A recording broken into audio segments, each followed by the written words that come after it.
Yo, yo, yo, yo, yo. Yo, yo, yo, yo, yo, yo, yo. Bwah, bwah, bwah, bwah.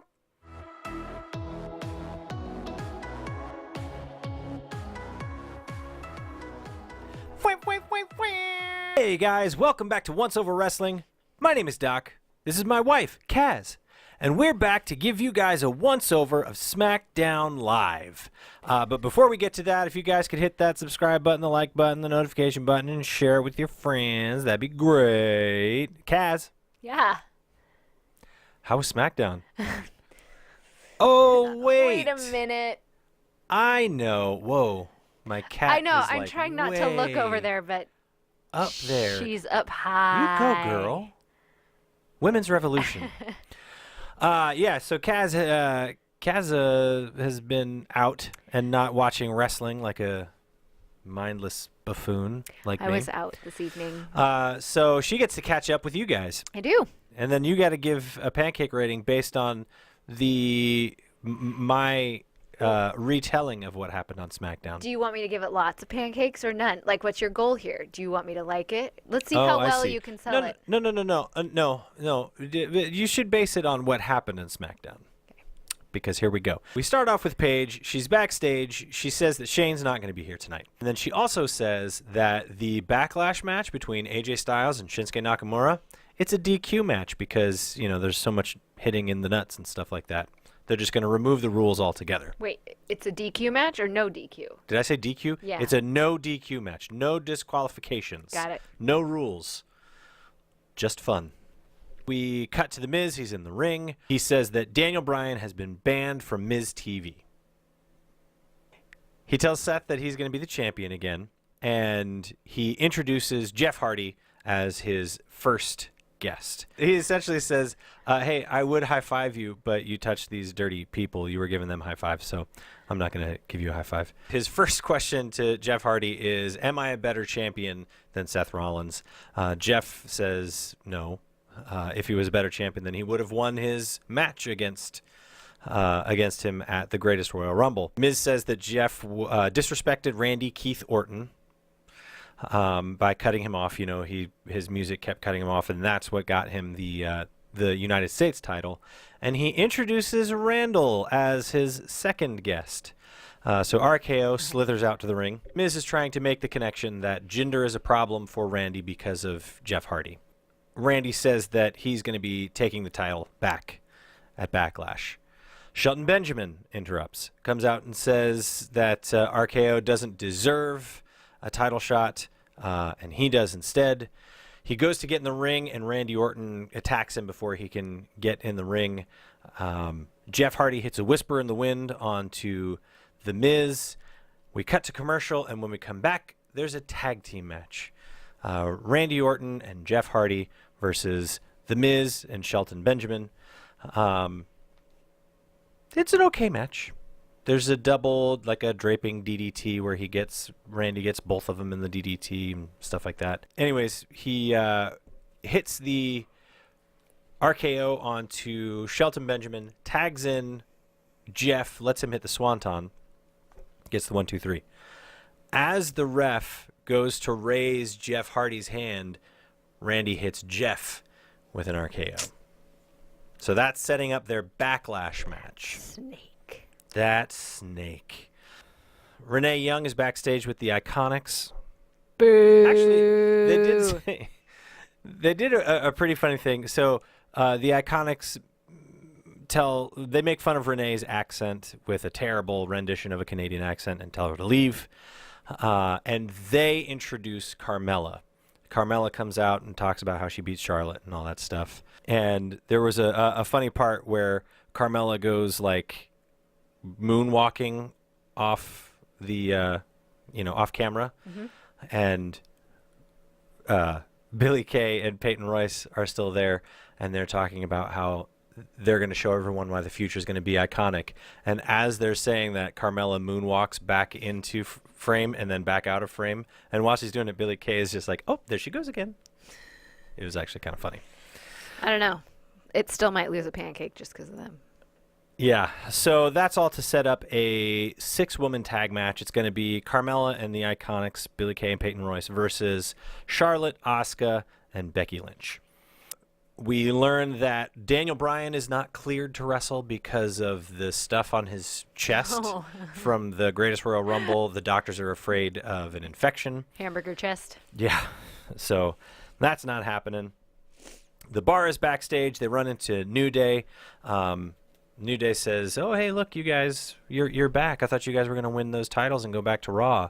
And the Bar plays it off like, "Oh, hey, we actually always wanted to be on SmackDown Live." The New Day offers them, they call Mr. Buttersworth, or Bootiesworth, not Buttersworth, Bootiesworth. And he comes with a tray of pancakes that they gift to the Bar, and the Bar end up throwing the pancakes. Rude. It looks like they're going to challenge them to a match, but Sheamus kind of goes past Big E and past Kofi and challenges Xavier Woods, and Xavier Woods' response is, "Your soul is mine."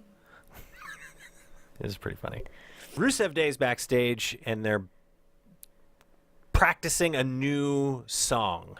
But as they're practicing, the camera pans over, and Lana is there. Lana. Gets a humongous pop. The crowd goes wild Really? for Lana being on TV. Aiden English scurries off. He's doing something, and Lana says, "Hey, Rusev Day is as big as ever, but you lost your match at Greatest Royal Rumble. There's something holding you back." And Rusev is like, "What could be holding me back? I have a holiday named after me, and it's every day. And, there's nothing that can be holding me back." And as he's saying it, Aiden English comes back into the frame, and he says, "Oh, sorry, I forgot something." And he grabs it and walks off again. And Lana just sort of knowingly looks at Rusev that, the subtext is that Aiden English is holding him back. Do you think that means that Aiden English will be out of the picture? Are they going to replace him with Lana? I don't know. I don't know why they would, kill a cash cow like that. I'm not a huge Aiden English fan. Yeah. But I'm a bigger Aiden English fan than I am Lana fan. Yeah.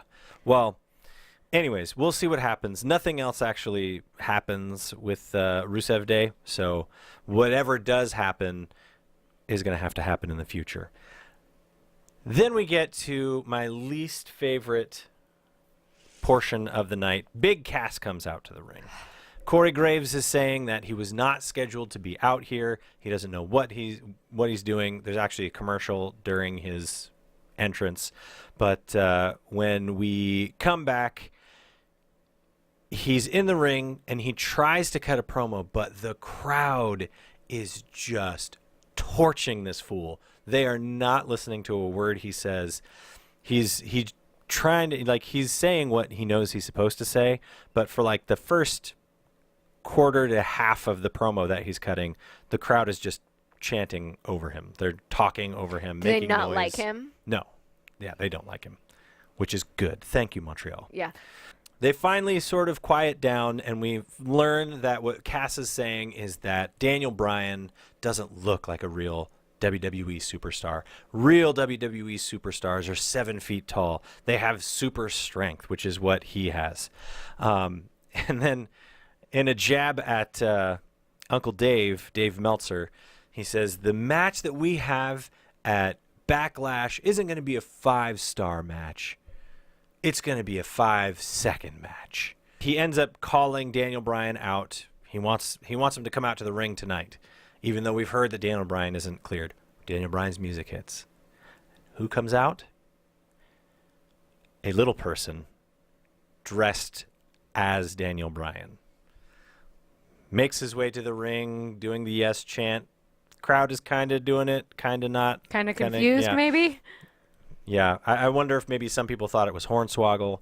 But anyways, he comes out dressed as a little person comes out dressed as Daniel Bryan. He says his name. Big Cass says his name. That's Pierre something.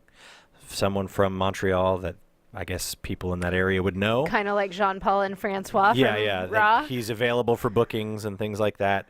And he essentially takes him. Cass takes him around to each side, and they play to the crowd. He's come over here, and raises his hands, and that side cheers for him. And so little Brian gets a little carried away, and he's focusing on the crowd a little too much. And then you can see big Cass on the other side of the ring. His countenance falls, and you can tell that something is about to happen. When little mini Brian turns around, he hits him with a big boot, starts ground and pounding him, and then stands above him to chants of "A-hole, A-hole." The refs come out to sort of make the save, even though it's already what's done is done. And that's it. It was a terrible segment. It was... I don't know what to think of it in your describing it. Yeah. What was the purpose of this? I mean, the purpose of it was to set up their backlash match. Daniel Bryan versus Big Cass. Daniel Bryan's not cleared, so that he just came out to do that to set up their match. It was dumb, and it did not. I don't think that it actually got the type of heel heat that Big Cass actually wants. But then again, what do I know? We learned that Shinsuke wants an apology from AJ later on. And so go to commercial. We come back. Renee's in the ring, and she introduces AJ.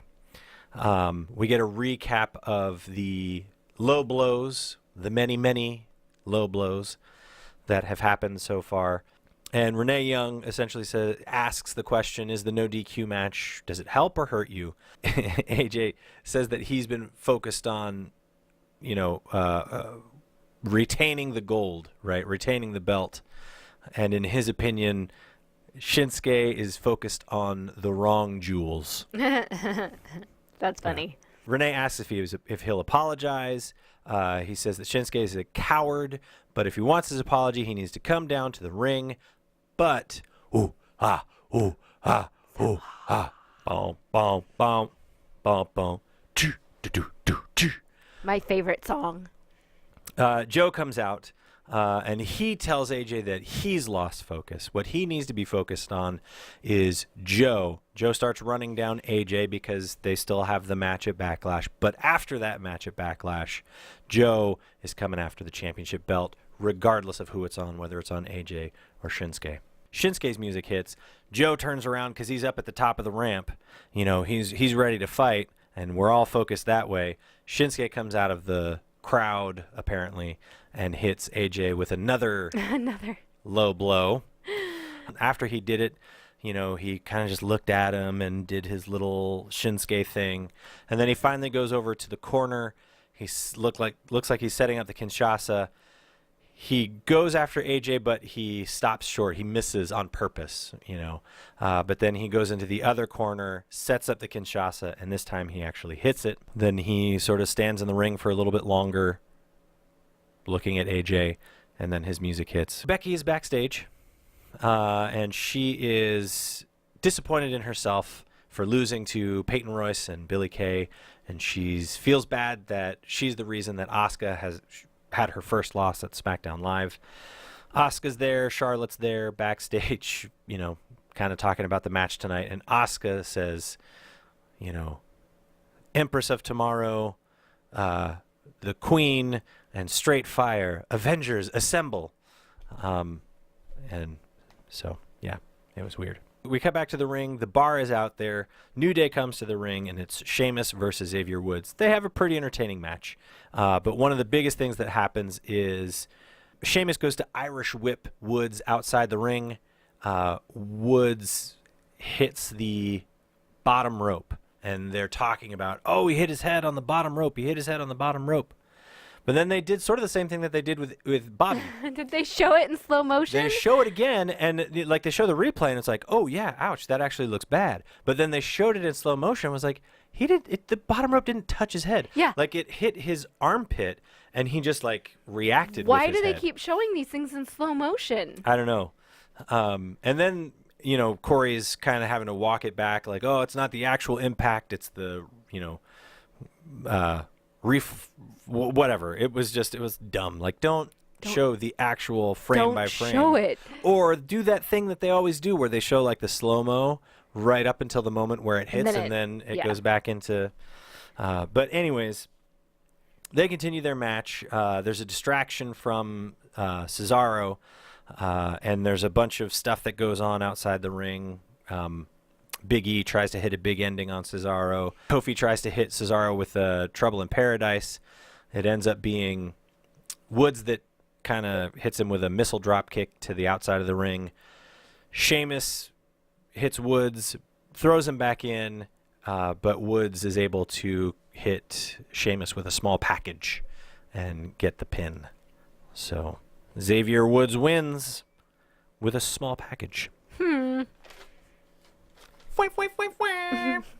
Absolution is backstage. They're talking about Becky Lynch and how she lost Asuka her first match in Smackdown Live. Becky's kind of off to the side. I don't know. I mean, she's not even off to the side. She's sort of standing right next to them as they're saying it, but they're still talking about Becky while she's right there, and it gets Becky all riled up and stuff like that. But there's a ref backstage, and he holds her back. Paige is backstage. She's watching TV or she's doing something, and Mandy Rose and Sonya Deville see her. They hug and stuff like that. And they essentially say, hey, Paige, who's it going to be? We don't really know, like, what the actual thing that they... Like, you can tell that they're talking about two different things because Paige is like, oh, you already know. And they're like, yeah, we just want to know who's it going to be. And Paige says, well, it's going to be Mandy Rose. And they're like, yay. And Mandy Rose says, I'm going to get a championship match. And Paige is like, oh, no, you're not getting a championship match. Championship matches have to be earned. You're wrestling Becky Lynch next week. They're like, you're the general manager now. Can't you pull some strings? We're Absolution. And Paige says, Absolution is dead. So there you go. But then we get the main event. Charlotte, Becky, Asuka versus Carmella, Peyton, and Billy. Please tell me that it wasn't Becky that got pinned. They have a somewhat entertaining match. It's not great, but it gets better as time goes on. At one point, Carmella is covering Charlotte. She goes for the cover. She gets a 2 count, and she starts screaming at the ref. And she covers immediately again, and it's a 2 count. And she starts screaming at the ref, and she does this a few times. Carmella screaming, which is the worst. Where she just screams after every kick out at 2. Screaming is the worst. And there's a little bit of screaming from the Iconics as well. Ugh, also the worst. But there's some craziness that happens. Charlotte is able to hit her moonsault from the top rope to the outside of the ring. She hits Billy Kay and Carmella with the moonsault. And after she does that, Asuka locks up Peyton Royce in the Asuka lock and taps her out. Yay. So the faces win. Finally. The faces I'm finally happy win. about that. So there you go. That is your go-home show for SmackDown. I didn't hear a whole lot of things that you loved. Yeah. I didn't hear a whole lot of things that sounded amazing. Yeah. So I give it like 2.5. See, I was going to give it 2. 2 pancakes. 2 pancakes. No syrup. Just Okay. 2 dry pancakes. No Mr. Booty's worth. Not and they're like not even hot. Like 2 cold, dry pancakes. Day old pancakes. So there you go. That's your once over of SmackDown Live.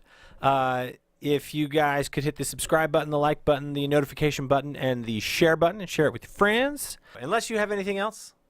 No. All right. Thanks for joining us, guys. We will see you tomorrow.